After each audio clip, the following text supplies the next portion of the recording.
यानी जो बिल है वो एक्ट बन जाएगा। और इसके बारे में बड़ी बड़ी बातें कही गई हैं कि एकदम लग रहा है कि बिहार में उसके बाद राम राज्य स्थापित हो जाएगा और शेर और बकरी एक ही घाट पर पानी पीने लगेंगे, इस तरह का माहौल बनाया जा रहा है।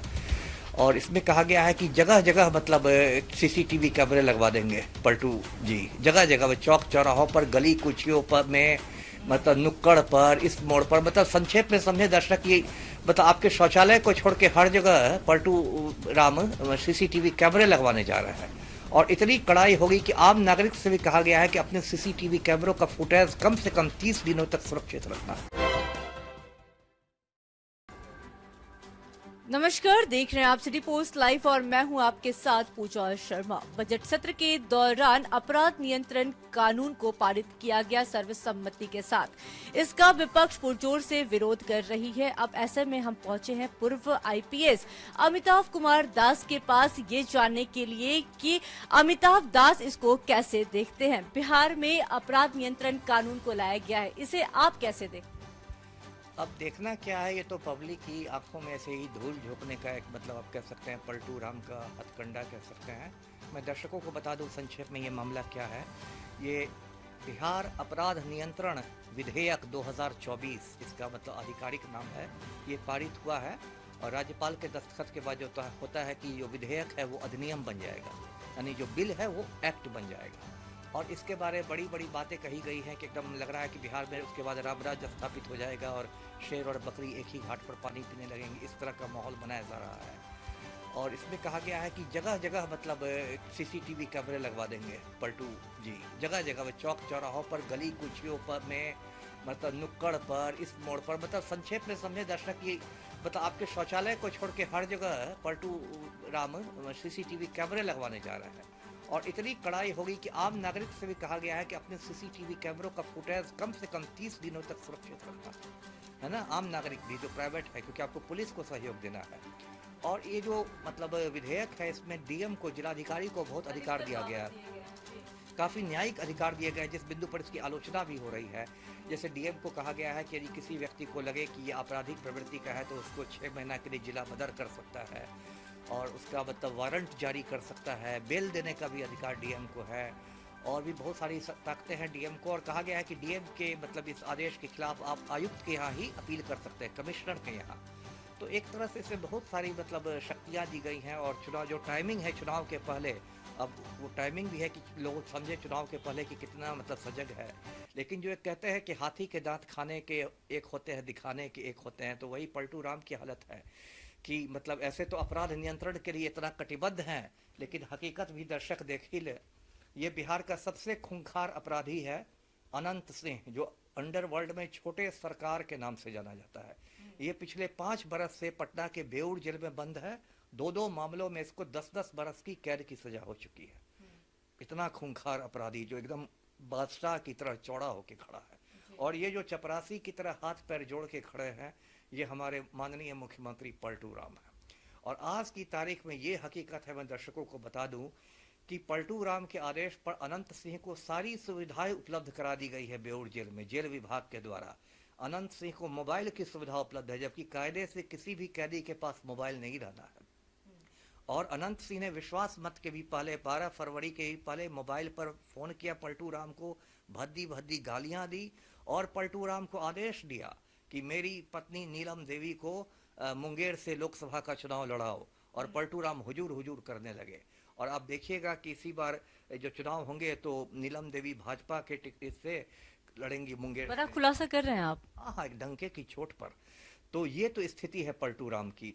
और पलटू राम की औकात नहीं है कि अनंत सिंह को वो पटना के बेऊर जेल से दिल्ली के तिहाड़ जेल भिजवाएं, जबकि इसके पहले बिहार के ही शहाबुद्दीन को दिल्ली के तिहाड़ जेल भेजा गया था, या मुजफ्फरपुर वाले ब्रजेश ठाकुर को दिल्ली के तिहाड़ जेल भेजा गया था। लेकिन पलटू राम इस माफिया डॉन से इतना डरते हैं कि औकात नहीं है कि इसको दिल्ली के तिहाड़ जेल भेजवाएं। तो एक तरह से एक लाइन में समझे दर्शक लोग कि आज की तारीख में बिहार सरकार बेऊर जेल से चलाई जा रही है। मुख्यमंत्री तो एक अणे मार्ग में बैठता है, उसका रिमोट जो होता है वो आदर्श केंद्रीय कारागार बेऊर में है। ये तो एक बात हुई।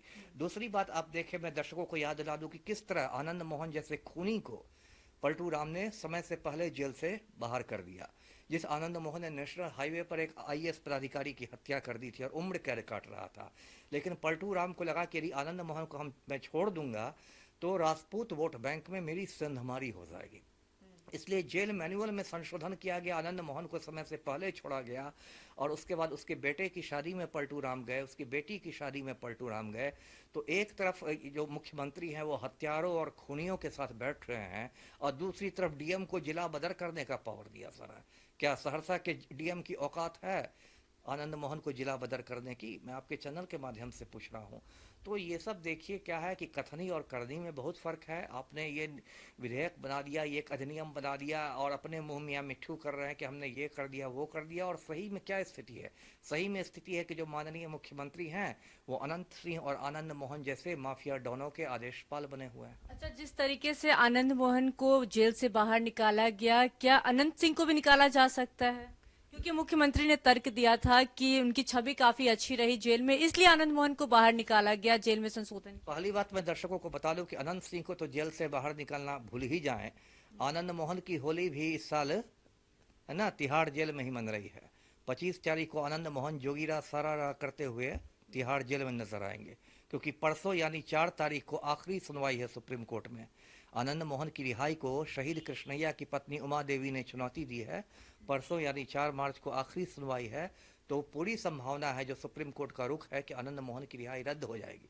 सुप्रीम कोर्ट ने पहले ही आनंद मोहन का पासपोर्ट जब्त कर लिया है, क्योंकि इसके बैंकॉक भागने की संभावना थी और इसको 15-15 दिन पर हाजिरी बनाने कहा गया है शेरे बिहार को थाना में। तो सुप्रीम कोर्ट का जो कड़ा रुख है उसी से लगता है कि आनंद मोहन की रिहाई का रद्द होना तय ही है। इसलिए अनंत सिंह की तो वो बात भूल जाइए, आनंद मोहन भी दोबारा जेल जा रहा है। अच्छा, अपराध नियंत्रण कानून जो आया है इसमें डीएम को अधिकतर पावर दिए गए हैं, तो विपक्ष कह रही है कि डीएम गलत उपयोग कर सकते हैं, दुरुपयोग कर सकते हैं। आपको क्या लगता है? नहीं, बिल्कुल सही बात है। देखिए ज़्यादातर जो डीएम एसपी होते हैं, मैंने खुद मेरा अपना अनुभव है कि वो मुख्यमंत्री के चपरासी से ज़्यादा उनकी हैसियत नहीं रखती है। तो वो तो फिर राजनीतिक करेंगे, है ना, मतलब जो सत्ता के विरोधी लोग हैं उनको फंसाएंगे और जो जदयू के युवा और कर्मठ कार्यकर्ता हैं उनको बचाएंगे। मतलब 99% डीएमएसपी का यही हाल है और पूरे हिंदुस्तान में कश्मीर से कन्याकुमारी तक की यही स्थिति है। तो उसका तो दुरुपयोग होगा ही। तो ये मैंने कहा ना कि सिर्फ एक जनता की आंख में धूल झोंकने के लिए कि देखिए हम लोग अपराधियों से लड़ने के लिए कितना कटिबद्ध है। और हाल तक 1 महीना पहले तक नीतीश सरकार में श्रीमती लेसी सिंह मिनिस्टर थी, जो बाकायदा पूर्णिया में अपना गिरोह चलाती हैं। बूटन सिंह की पत्नी है, खूंखार क्रिमिनल था बूटन सिंह उसकी पत्नी है। और हो सकता है 10 दिन बाद मंत्रिमंडल का विस्तार हो तो फिर श्रीमती लेसी सिंह पद और गोपनीयता की शपथ लेते देखे। तो एक तरफ आप अपनी मिनिस्ट्री में लेसी सिंह को रखते हैं, दूसरी तरफ अपराध के खिलाफ भाषण देते हैं। तो अब पलटू राम बहुत हुआ है ना। लोग इतना भी मूर्ख नहीं है जितना आप समझ रहे हैं, सब लोग समझ रहे हैं और फिर चुनाव के समय पता चलेगा ही। तो आप इस कानून का विरोध कर रहे हैं?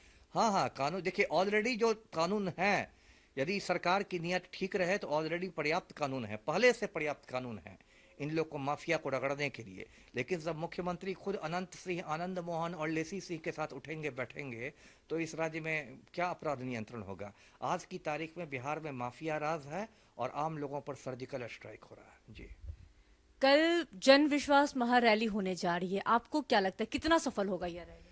मुझे तो लगता है कि ये रैली बहुत बहुत ज़्यादा सफल होगी, है ना। और लगता है उसी तनाव में हमारे यशस्वी प्रधानमंत्री भी आज बिहार पहुंच रहे हैं। बेगूसराय और औरंगाबाद में मोदी जी की रैलियां हैं। लगता है यहाँ से राम भक्तों ने मोदी जी को भेजा है कि बचाइए बचाइए तेजस्वी के प्रकोप से, इसलिए भागे आ रहे हैं। क्योंकि अभी तेजस्वी यादव ने जो 20 से 29 तारीख तक जो जनविश्वास यात्रा की, तो उसमें मतलब कह सकते हैं कि आशातीत सफलता उनको मिली है। उतनी उम्मीद ना तेजस्वी को थी ना उनके विरोधियों की, जितनी भीड़ उमड़ी है तेजस्वी यादव की सभाओं में। और जब राहुल गांधी भी बिहार में ही आए थे, उनका जो चल रहा है भारत जोड़ो न्याय यात्रा, तो राहुल गांधी की सभाओं में ही बहुत भीड़ आई। और औरंगाबाद में तो जाकर बाकायदा तेजस्वी ने मतलब राहुल गांधी की जीप चलाई है। जो थार जीप में राहुल गांधी थे, तो जीप का मतलब ड्राइविंग तेजस्वी कर रहे थे। तो बहुत लोगों को तो शोले के जय वीरू की भी याद आ गई थी राहुल तेजस्वी को साथ देख के। तो इसलिए कल की जो रैली होगी मुझे लगता है बहुत कामयाब रैली होगी। और उसके बाद जो पूरा जो मोदी का गिरोह है, नरेंद्र मोदी का गिरोह, वो तो हिल ही जाएगा अंदर तक। जी, अच्छा, तेजस्वी लालू का रिकॉर्ड तोड़ पाएंगे? अब ये तो आपने लाख टके का सवाल कर दिया। लालू ने तो बिहार में जो गरीब रैली की थी उसको वो तो बहुत बड़ी रैली थी। और यदि आप रिकॉर्ड की बात कर रही हैं तो गांधी मैदान का रिकॉर्ड तो जयप्रकाश नारायण के समय बना था 6 जून 1974 को, जब गांधी मैदान में तिल धरने की जगह नहीं थी, जिसमें जेपी ने संपूर्ण क्रांति का नारा दिया था। ये संयोग से लालू यादव ही उस समय अध्यक्षता कर रहे थे, उस समय पटना यूनिवर्सिटी छात्र संघ के अध्यक्ष थे लालू। तो ये रिकॉर्ड की बात मैं नहीं करा कि रिकॉर्ड टूटेगा या नहीं टूटेगा। हाँ, रैली इतनी ज़रूर होगी कि मतलब मोदी और अमित शाह दोनों की नींद हराम हो जाएगी, इतनी बड़ी रैली जरूर होगी। आप श्योर हैं? हाँ, मैं श्योर हूँ। अपराध नियंत्रण कानून पर हम बात कर रहे थे पूर्व आईपीएस अमिताभ कुमार दास से। क्या कुछ कहते हुए नजर आ रहे थे, अपनी बातों को रखते हुए नजर आ रहे थे और क्या कुछ कहते हुए नजर आ रहे थे, सुना आपने। तो फिलहाल इस खबर में बस इतना ही। तमाम जानकारी के लिए बने रहे सिटी पोस्ट लाइव के साथ। इस वीडियो को लाइक करें, शेयर करें और चैनल को सब्सक्राइब करना ना भूलें। धन्यवाद।